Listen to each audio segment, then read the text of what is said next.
Welcome students, I am Dr. James D'Souza, Assistant Professor, St. Xavier's College, Mapsa, Goa. Today's program is for Bachelor of Science, first year, subject Botany, semester 2, course code BOG 102, course title Coastal Mangrove Ecology.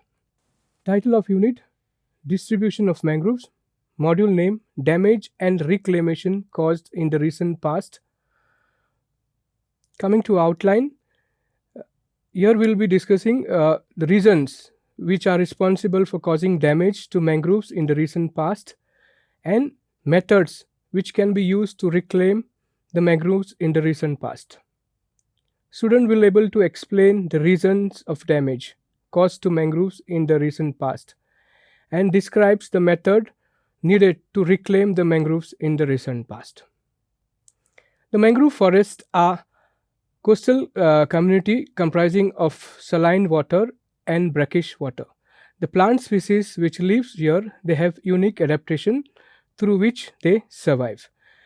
This includes mud flats, seagrass, tidal marshes, salt barrens, even coastal upland, fresh wetlands, peatlands, fresh water streams and rivers.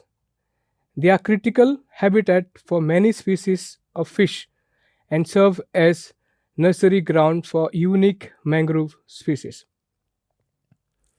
Once established, they can serve as a coastal protection from hurricanes or typhoons, and the riverine mangroves which are present along the borders help to remove the pollutants before they enter adjacent coastal waters. But now almost 35% of world mangroves are already damaged, and this figure is high as 50% in some countries such as India, Philippines and Vietnam due to urbanization. In Americas, they are being cleared at much faster rate than tropical rainforest. Now, these are the different reasons which cause damages to mangroves. First, we have clearing of mangroves. Mangroves are cleared due to human pressure, anthropogenic pressure. Next, we have climate change, we have pollution, then overharvesting, destruction of coral reefs, and overfishing. Now, we will see these factors in detail. First one is clearing. Here, mangrove forests are cleared to make room for agriculture and human settlement and various infrastructure projects. Clearing is also done for ecotourism development, producing shrimp aquaculture and production of salt farms. Next factor we have is overharvesting. Now, mangrove trees are targeted. Sometimes they are used as a firewood, they are used for construction wood, they are used to prepare wood chip, they are used in production of pulp, they are also used in charcoal production and also used as an animal fodder. And there are several communities which remain associated with this mangrove ecosystem. For them, this mangrove ecosystem is livelihood. Next, overfishing. Now, global overfishing has led to the destruction of mangrove across the world. This has led to ecological imbalance between the food chains, and lots of fish communities are altered due to this ecological imbalance. Next, we have a destruction of coral reefs. Coral reefs provide the first barrier against currents and strong waves. When they are destroyed, the stronger than normal waves and the currents reaching the coast undermine the fine sediments in which mangroves grow. This prevents seedlings from taking nutrients essential for mangrove ecosystem. Next factor we have climate change. Mangrove forests require stable sea level for long-term survival. They are therefore extremely sensitive to current rising sea levels caused by global warming and climatic change. Next, we have pollution. Pollution due to fertilizers, pesticides, and other toxic man-made chemicals carried out by river streams from different sources kills animals and other species living in mangrove ecosystem. Oil pollution is also another problem which smoother mangrove roots and suffocates the mangrove trees.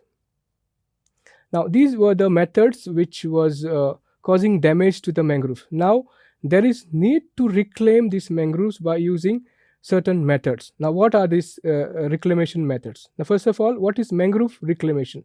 The mangrove reclamation is nothing but regeneration of mangrove forests, and this can be brought about by following methods. First, by understanding autoecology, that is individual species ecology of mangrove species at the site. Second, by studying the patterns of reproduction, propagule distribution, and successful seedling establishment. Third, by understanding the normal hydrologic patterns, that is the depth, duration, and frequency of tidal flooding. This control the distribution and successful establishment of growth of targeted mangrove species. Now here I want to explain, if you want to regenerate one rare mangrove species, first you need to study the site specific condition, in which condition this plant can grow best.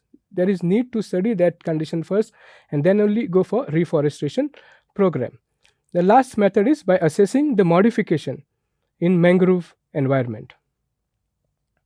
Coming to summary, this successful ecological restoration of mangrove forests is possible by implementing cost-effective method based on specific site condition. Next, mangroves are of global importance, providing ecosystem services to millions of people. And over the period of time, their distribution is changed due to dominant change in climatic and sea level trend. Rates of mangrove deforestation have decreased globally, although there are some countries like Myanmar and Malaysia, they are still experiencing very high rate of loss. So this may increase in future. So as countries needs to follow these ambitious developmental plans to protect and reclaim a mangrove forest.